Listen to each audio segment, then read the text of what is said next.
Guys, welcome back to my channel. My name is Chanel, and on this channel I give you guys entrepreneurial advice as well as social media marketing tips so that you can be successful. So quick disclaimer for you guys, it is currently thunderstorming severely here in New York, so please excuse the little pitter patter that you may hear during the video. Starting a business for the first time can be something that is so exciting for a lot of entrepreneurs, but one thing that I began to notice is that so many people feel like they can't do it because they believe they need an abundance of money in order to get started. Thankfully, we live in the time of the internet, and there are so many free resources that you guys can utilize to get started. So if you guys are interested in learning how you can start a business with little to no money, keep on watching. Now, the first thing that you should do is try to find your idea. I know that sounds like a no-brainer, but honestly, if you don't have something that's going to actually give somebody some type of solution to a problem or form a need for your consumers, it's going to be very hard for you to get your business up and running. The reason for going into something that you feel you have a strong connection to is because when you are starting a business with little to no money,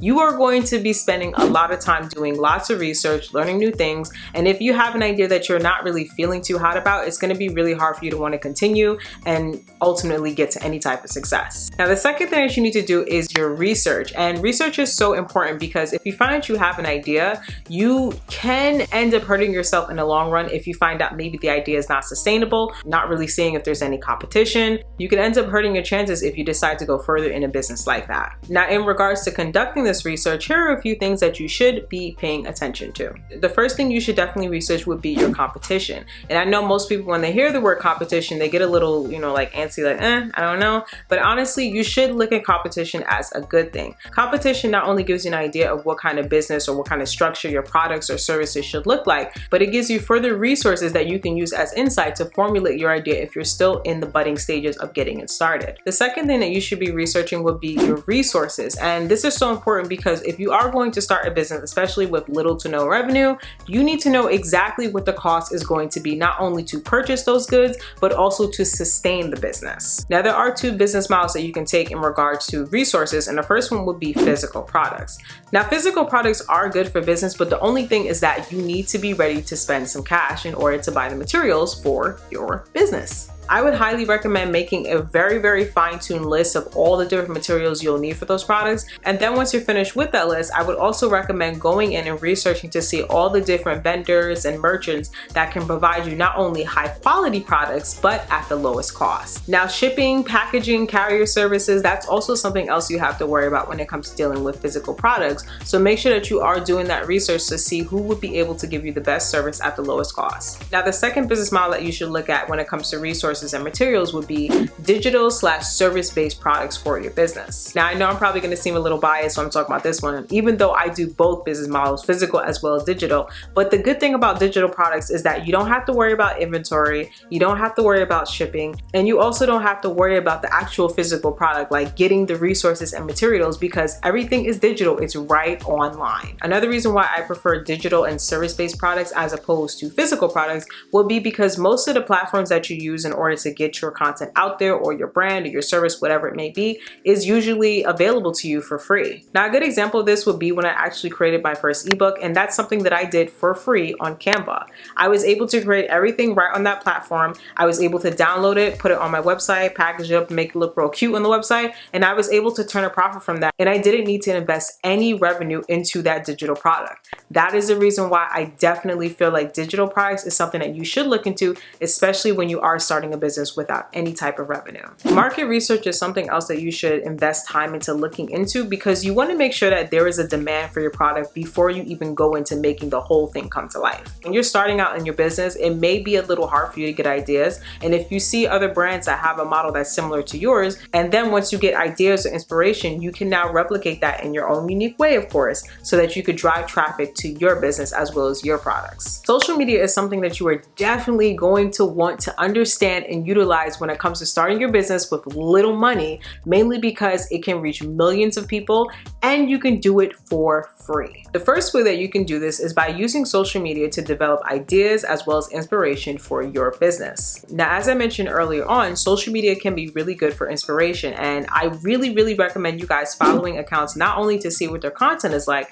but also to study their behaviors and their tactics on how they interact with their audience. Now, this is going to be crucial for your business, mainly because you're probably not going to have income or revenue just laying around where you could throw on a Facebook ad and have that reach 2 million people, you know, like that gets really expensive. I always like to reference back to the quote of, it's not what you say, it's how you say it. And when you actually follow accounts that have a high engagement rate with their audience, you can use some of those tactics, study the language, what they do, and you can end up using those same metrics on your business so that you can reach more people. Another reason why social media is crucial for this is because you can use it to build your tribe. Now, this is super important because when you involve people in your products from the first day, like the day ones, and they see the process of you building it up, that is going to be easier for you to build know, like, and trust with your audience, and thus getting them to support your business. Not only will your followers have a stronger sense of loyalty to your business, but the more that you begin to interact with them, the more that they're going to be willing to purchase or support your brand when you do come up with other products and other services later on down the line. Now, the next thing that you'll want to do is use what you already have. It is so important to take baby steps when you're starting a business, especially when you know that you hardly have a budget that's going to be able to pay for all the different things that may come up. Now, the first thing I want to talk about would be an office space or where you're going to work. I would highly recommend ditching the idea of getting into an office or renting out some type of space,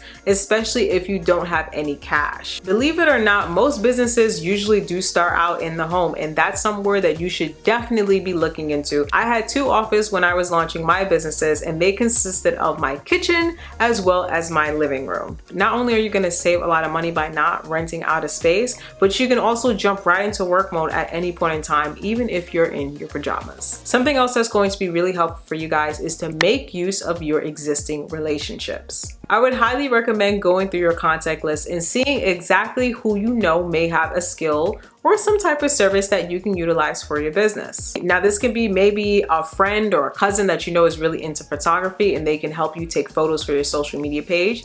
Or it could be maybe an associate that you met in college and they're into graphic design. That person can potentially help you build your website. I actually had both my logo as well as my business cards designed and created by my ex-boyfriend.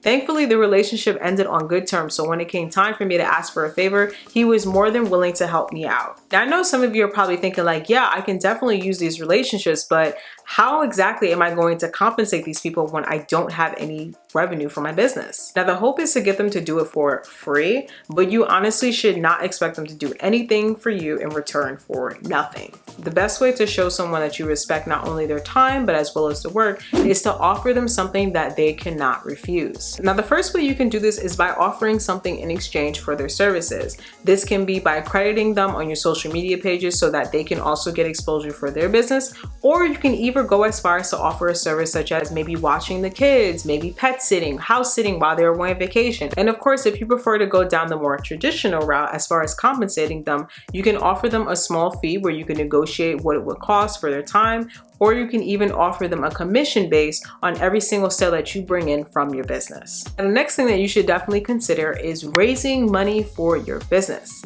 Now, I know this video is about not spending money, but trust and believe me, there will be a time where you will need to use money to keep your business going. And here are a few ideas to get you guys started. The first thing that you can do is use your savings. This is not a bad idea, especially if you do have a 9-to-5, because as you continue to generate money, you can always go ahead and put money aside in the savings account. It's also important to mention that when I do say use your savings, I am not talking about your rainy day fund or your emergency savings. You should have a separate account that's strictly for your business, so that if anything does come up, you can always use that money strictly for the business. And if something does come up in an emergency for life, you have your other savings that you can tap into. Getting a side hustle is something else that you really should consider, mainly because that is going to be another form of revenue that you can put towards your business. It's really important to go with the side hustle that you have a knack for, mainly so you won't feel overwhelmed if you're doing that as well as your business and also working full time. I like to create digital content, and my side hustle is a content creator.